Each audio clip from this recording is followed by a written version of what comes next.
Hi friends, എല്ലാവർക്കും wisdom in ക്രൈസ്റ്റിലേക്ക് സ്വാഗതം. നൂറ്റാണ്ടുകളായി മനുഷ്യന്റെ ഭാവനയെ വേട്ടയാടുന്ന ഒന്നാണ് പ്രേതകഥകൾ. പഴയ കൊട്ടാരങ്ങളിൽ അലിഞ്ഞു തിരിയുന്ന രൂപങ്ങൾ, ഉപേക്ഷിക്കപ്പെട്ട വീടുകളിൽ നിന്ന് കേൾക്കുന്ന നിഗൂഢ ശബ്ദങ്ങൾ, തനിയെ നീങ്ങുന്ന വസ്തുക്കൾ, ഹോളിവുഡ് സിനിമകളായ അന്നബെൽ, ദി കോൺജറിംഗ് എന്നിവയെല്ലാം ഇത്തരം സംഭവങ്ങളിൽ നിന്ന് പ്രചോദനം ഉൾക്കൊണ്ടവയാണ്. പലരും ഇതിനെ മരിച്ചവരുടെ അസ്വസ്ഥമായ ആത്മാക്കളായ പ്രേതങ്ങളായി കാണുന്നു. പക്ഷേ ക്രിസ്ത്യൻ വിശ്വാസം ഈ അനുഭവങ്ങളെക്കുറിച്ച് എന്താണ് പറയുന്നത്? മരിച്ചവരുടെ ആത്മാക്കൾ അലിഞ്ഞു തിരിയുന്നതിനെ ബൈബിൾ പിന്തുണയ്ക്കുന്നുണ്ടോ? അതോ ഇതിന് പിന്നിൽ കൂടുതൽ ആഴമേറിയതും അപകടകരവുമായ ഒരു യാഥാർത്ഥ്യമുണ്ടോ? ഈ വീഡിയോയിൽ നമ്മൾ ഈ വിഷയത്തിലേക്ക് ആഴത്തിൽ ഇറങ്ങിച്ചെല്ലാൻ പോവുകയാണ്. അപ്പോൾ ഈ വീഡിയോയിലെ ലോജിക്ക് ശരിക്കും മനസ്സിലാക്കാൻ വേണ്ടി നമ്മൾ ആദ്യം 3 തരം ആത്മാക്കളെക്കുറിച്ച് മനസ്സിലാക്കണം. ക്രിസ്ത്യൻ വിശ്വാസം അനുസരിച്ച് ആത്മാക്കളെ പ്രധാനമായും 3ആയി തിരിക്കാം. ഇത് ത്രിത്വത്തിലെ 3ാമത്തെ ആളാണ്, പരിശുദ്ധാത്മാവ്. വിശ്വാസികളെ നയിക്കാനും ശക്തിപ്പെടുത്താനും ആശ്വസിപ്പിക്കാനും പരിശുദ്ധാത്മാവ് കൂടെയുണ്ട്. യോഹന്നാൻ 14 അധ്യായം 16-17 വാക്യങ്ങളിൽ യേശു പറയുന്നു, ഞാൻ പിതാവിനോട് അപേക്ഷിക്കും, അവൻ നിങ്ങൾക്ക് എന്നേക്കും നിങ്ങളോടുകൂടി ഇരിപ്പാൻ മറ്റൊരു ആശ്വാസകനെ, സത്യത്തിന്റെ ആത്മാവിനെ തരും. രണ്ടാമത്തേതാണ് മനുഷ്യാത്മാവ്, ദ ഹ്യൂമൻ സ്പിരിറ്റ്. ദൈവം ഓരോ മനുഷ്യനിലും ഊതിച്ചേർത്ത അദൃശ്യമായ സത്തയാണിത്. നമ്മുടെ മനസാക്ഷി, സർഗാത്മകത, ഇച്ഛാശക്തി എന്നിവയുടെ ഉറവിടമാണിത്. ഉൽപ്പത്തി 2:7 കർത്താവായ ദൈവം നിലത്തിലെ പൊടി കൊണ്ട് മനുഷ്യനെ നിർമ്മിച്ചു, അവന്റെ മൂക്കിലേക്ക് ജീവന്റെ ശ്വാസം ഊതി, അങ്ങനെ മനുഷ്യൻ ജീവനുള്ള ഒരു ദേഹിയായി മാറി എന്ന് എഴുതിയിട്ടുണ്ട്. മൂന്നാമത്തേതാണ് ദുരാത്മാക്കൾ, ദ ഡെമോണിക് സ്പിരിറ്റ്സ്. പിശാചിന്റെ നേതൃത്വത്തിൽ ദൈവത്തോട് മത്സരിച്ച് സ്വർഗത്തിൽ നിന്ന് പുറത്താക്കപ്പെട്ട ദൂതന്മാരാണ് ഇവർ. ആളുകളെ വഞ്ചിക്കാനും പീഡിപ്പിക്കാനും ദൈവത്തിൽ നിന്ന് അകറ്റാനുമാണ് ഇവരുടെ ലക്ഷ്യം. നമുക്ക് നമ്മുടെ ഭാഷയിൽ പിശാച് എന്നും പറയാം, സാത്താൻ എന്ന് പറയാം. ഇതിനെക്കുറിച്ച് വെളിപാട് പുസ്തകത്തിൽ പറയുന്നുണ്ട്, ഏശയുടെ പുസ്തകത്തിൽ പറയുന്നുണ്ട്. ബൈബിൾ പഠിക്കുന്നത് അനുസരിച്ച് മരിച്ചവരുടെ ദേഹമില്ലാത്ത ആത്മാക്കൾ ഭൂമിയിൽ ചുറ്റിത്തിരിക്കുകയോ ജീവിച്ചിരിക്കുന്നവരുമായി സംവാദിക്കുകയോ ചെയ്യുന്നു എന്നതിന് വളരെ കുറഞ്ഞ സാധ്യതയുള്ളൂ. ലോകമെമ്പാടുമുള്ള സംസ്കാരങ്ങളിൽ പ്രേതങ്ങളെക്കുറിച്ചുള്ള വിശ്വാസം ഭയപ്പെടുത്തുന്നതാണ്.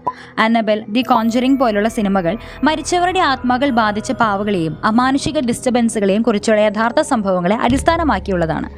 അന്നബെൽ പാവയുടെ യഥാർത്ഥ കഥ 1970 ഡോണ എന്നൊരു നഴ്സിംഗ് വിദ്യാർത്ഥിനിക്ക് അവളുടെ അമ്മ സമ്മാനമായി കൊടുത്തതായിരുന്നു അന്നബെൽ എന്ന തുണി കൊണ്ടുള്ള പാവ. ആദ്യം സാധാരണയായി തോന്നിയെങ്കിലും പാവയുടെ സ്ഥാനം തനിയെ മാറുന്നതും അതിൽ രക്തപ്പാടുകൾ കാണുന്നതും ഞങ്ങളെ സഹായിക്കൂ എന്നെഴുതിയ മെസ്സേജുകൾ കാണുന്നതും അവരെ ഭയപ്പെടുത്തി. ഡോണയുടെ സുഹൃത്ത് ലോയ്ക്ക് പാവയിൽ നിന്ന് ആക്രമണം പോലും നേരിടേണ്ടി വന്നിട്ടുണ്ട്.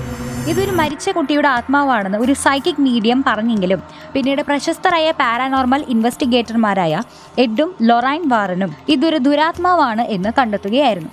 അവർ ആ പാവയെ അവരുടെ ഓക്കൽട്ട് മ്യൂസിയത്തിൽ പ്രത്യേകമായി സൂക്ഷിച്ചിരിക്കുകയാണ്. സിനിമയിലെ അന്നബെൽ പാവ യഥാർത്ഥത്തിലുള്ളതിനേക്കാൾ ഭീകരമാണ്. ഇനി നമുക്ക് നോക്കേണ്ടത് ബൈബിൾ എന്ത് പറയുന്നു. പല സംസ്കാരങ്ങളിലും മരിച്ചവരുടെ ആത്മാക്കളാണ് പ്രേതങ്ങളായി വരുന്നത് എന്നാണ് പൊതുവെ വിശ്വസിക്കപ്പെടുന്നത്. എന്നാൽ ക്രിസ്ത്യൻ ദൈവശാസ്ത്രത്തിൽ ഇതിന് പിന്നിൽ കൂടുതൽ ആഴത്തിലുള്ളൊരു സത്യമുണ്ട്. ബൈബിൾ മരിച്ചവരെ കുറിച്ച് എന്ത് പറയുന്നു? ഒരു വ്യക്തി മരിച്ചാൽ അവന്റെ ആത്മാവ് വിധി നേരിടുന്നു, ഭൂമിയിൽ ചുറ്റിത്തിരിയുന്നില്ല എന്ന് തിരുവെഴുത്ത് വ്യക്തമാക്കുന്നു. ഹെബ്രായർ 9:27 പറയുന്നു, മനുഷ്യർ ഒരു പ്രാവശ്യം മരിക്കുകയും അതിനുശേഷം വിധി നേരിടുകയും ചെയ്യേണ്ടത് നിശ്ചയിക്കപ്പെട്ടിരിക്കുന്നു. സഭാപ്രസംഗകൻ 12:7 പൊടി ഭൂമിയിലേക്ക് അതിന്റെ പൂർവ്വസ്ഥിതിയിലേക്ക് മടങ്ങുകയും ആത്മാവ് അതിനെ നൽകിയ ദൈവത്തിങ്കലേക്ക് മടങ്ങുകയും ചെയ്യും എന്ന് എഴുതപ്പെട്ടിരിക്കുന്നു. പ്രേതങ്ങളെ കുറിച്ചുള്ള പരാമർശങ്ങൾ ബൈബിളിൽ കാണാൻ സാധിക്കില്ല. യേശു മരിച്ചവരുടെ പ്രേതങ്ങളെ കണ്ടുമുട്ടുന്നതായി ബൈബിളിൽ ഒരിടത്തും പറയുന്നില്ല. പഴയ നിയമത്തിൽ മരിച്ചവരുമായി ബന്ധപ്പെടാനോ മധ്യസ്ഥരെ സമീപിക്കാനോ, അതായത് മീഡിയംസിനൊക്കെ സമീപിക്കാനുള്ള ഏതൊരു ശ്രമത്തെയും വിലക്കുന്നുണ്ട്. നിയമാവർത്തന പുസ്തകം 18 അധ്യായം 10 മുതൽ 12 വരെയുള്ള വാക്യങ്ങൾ നിങ്ങൾക്ക് വായിച്ചു നോക്കാം. മരിച്ചവരുമായി സംസാരിക്കാനോ സംവദിക്കാനോ ഉള്ള ഏതൊരു ശ്രമവും വഞ്ചനയോടും ആത്മീയ അപകടത്തോടും ബന്ധപ്പെട്ടതാണ്. അതൊരു സ്നേഹബന്ധമോ ആശ്വാസമോ അല്ല. അപ്പോൾ ഈ പ്രതിഭാസങ്ങൾക്ക് പിന്നിൽ ആരാണ്? പ്രേതങ്ങളല്ലെങ്കിൽ ഈ അസാധാരണമായ പ്രതിഭാസങ്ങൾക്ക് പിന്നിൽ എന്താണ്? പ്രേതബാധയുള്ള പാവകളും ഭയപ്പെടുത്തുന്ന പോൾട്ടർഗേസ്റ്റുകളും രൂപങ്ങളും എല്ലാം എന്താണ്? ക്രിസ്ത്യൻ ദൈവശാസ്ത്രത്തിൽ ഇതിനുള്ള ഉത്തരം ദുരാത്മാക്കളാണ്. മരിച്ചവരായി വേഷം കെട്ടിയ ആളുകളെ വഞ്ചിക്കാനും ഭയം വളർത്താനുമാണ് അവരിങ്ങനെ ചെയ്യുന്നത്. ദുരാത്മാക്കൾ വളരെ പഴയതാണ്. അവയ്ക്ക് ബുദ്ധിയുണ്ട്. ആളുകളെ കൈകാര്യം ചെയ്യുന്നതിൽ വളരെ അനുഭവ സമ്പത്തുള്ളവരുമാണ്. ആയിരക്കണക്കിന് വർഷങ്ങളായി മനുഷ്യ ജീവിതത്തെ നിരീക്ഷിച്ചുകൊണ്ട് അവർക്ക് മരിച്ചവരെ പോലെ ആൾമാറാട്ടം നടത്താൻ കഴിയും. നല്ലതെന്ന് തോന്നുന്ന ദർശനങ്ങൾ പോലും ആളുകളെ ബൈബിൾ സത്യത്തിൽ നിന്ന് അകറ്റി ആത്മീയ അപകടത്തിലേക്ക് നയിച്ചേക്കാം. പിശാചിനെ നുണകളുടെ പിതാവ് എന്നാണ് ബൈബിൾ വിശേഷിപ്പിക്കുന്നത്. പ്രകാശദൂതനായി വേഷം കെട്ടാൻ അവന് കഴിയും. 2 കൊറിന്തോസ് 11:14 അത് പറയുന്നുണ്ട്. മരിച്ച ഒരു പ്രിയപ്പെട്ടവന്റെ ആത്മാവ് സത്യത്തിൽ ഭൂമിയിൽ ശേഷിക്കുന്നില്ല. അത്തരം അനുഭവങ്ങൾക്ക് പിന്നിലുള്ള ആത്മാക്കൾ വിശ്രമത്തിൽ നിന്നല്ല, മറിച്ച് ദൈവത്തിനെതിരെയുള്ള മത്സരത്തിൽ നിന്നാണ് ഉത്ഭവം. എന്തുകൊണ്ടാണ് ദുരാത്മാക്കൾ മരിച്ചവരെ അനുകരിക്കുന്നത്? ഇതിന് പല കാരണങ്ങളുണ്ട്. വഞ്ചിക്കാനും ശ്രദ്ധ തിരിക്കാനും. ആളുകളെ പ്രേതങ്ങളിൽ വിശ്വസിപ്പിക്കുന്നത് തെറ്റായ പ്രത്യാശ നൽകുന്നു. ഇത് ക്രിസ്തുവിൽ നിന്നും ബൈബിളിൽ നിന്നും ശ്രദ്ധ തിരിക്കുന്നു. രണ്ടാമത്തേത് ഭയവും പീഡനവും വളർത്താൻ. വിശദീകരിക്കാനാവാത്ത ഡിസ്റ്റർബൻസുകൾ ഉത്കണ്ഠ വർദ്ധിപ്പിക്കാനും വിശ്വാസത്തെ സ്തംഭിപ്പിക്കാനും ചെയ്യുന്നു. ഇത് ആളുകളെ ബൈബിളിന് വിരുദ്ധമായ കാര്യങ്ങൾ തേടാൻ പ്രേരിപ്പിക്കുന്നു. തെറ്റായ ആശ്വാസം നൽകി പ്രലോഭിപ്പിക്കാൻ. അപ്പുറത്ത് നിന്ന് സന്ദേശങ്ങൾ കൊണ്ടുവരുന്ന രൂപങ്ങൾ ദൈവത്തിൻ്റെ ന്യായവിധിയെയും മരണാനന്തര ജീവിതത്തെയും കുറിച്ചുള്ള ബൈബിൾ പഠിപ്പിക്കലുകളെ ഇല്ലാതാക്കുന്നു. ദുർമന്ത്രവാദ അടിമത്തത്തിലേക്ക് വാതിലുകൾ തുറക്കാൻ. പ്രേതങ്ങളുമായി ആശയവിനിമയം നടത്താനോ അവയെ വിളിച്ചു വരുത്താനോ പ്രീതിപ്പെടുത്താനുള്ള ശ്രമങ്ങൾ കൂടുതൽ ആത്മീയ കലഹങ്ങളിലേക്കും ദുരാത്മ പീഡനങ്ങളിലേക്കും നയിക്കുന്നു.